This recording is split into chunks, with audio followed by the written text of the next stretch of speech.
In this video, we will show you how to set up a smart system for using your Rusco Smart Products. Let's start by launching the Smart Life app. If you do not have this app installed, search for Smart Life on your phone or tablet's app store. On the home screen, you should see a list of all your installed smart products. Let's start by tapping the Smart Leak Detector. In order to create a scene, let's tap on Smart. You can create a new scene by tapping on the plus icon. A scene is simply an automated scenario that you can set up in the app. So in this case, we want it to be if the leak detector detects water, then we want it to shut off our smart ball valve. So let's start by tapping on the blue plus sign on the if box to ensure that it's set to flooding alarm.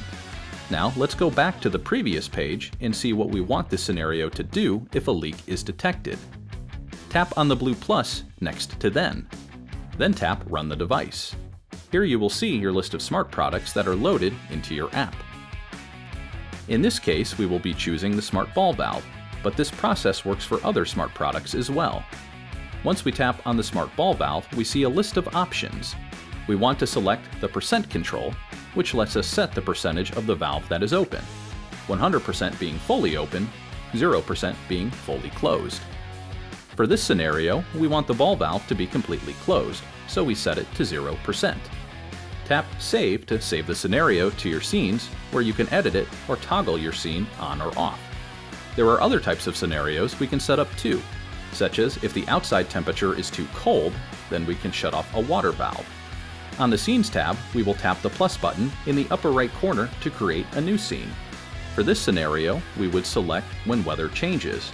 For this option, you will need to make sure to set your home address in the app by going to your profile and tapping Home Management. Then in this scenario, we will put 20 degrees as our if statement. For our then statement, we will tap Run the device, tap Auto Valve, and in this scenario, we would want it to turn off. Hopefully now you have a better understanding of how to create scenes in the Smart Life app for your needs. Thank you for watching.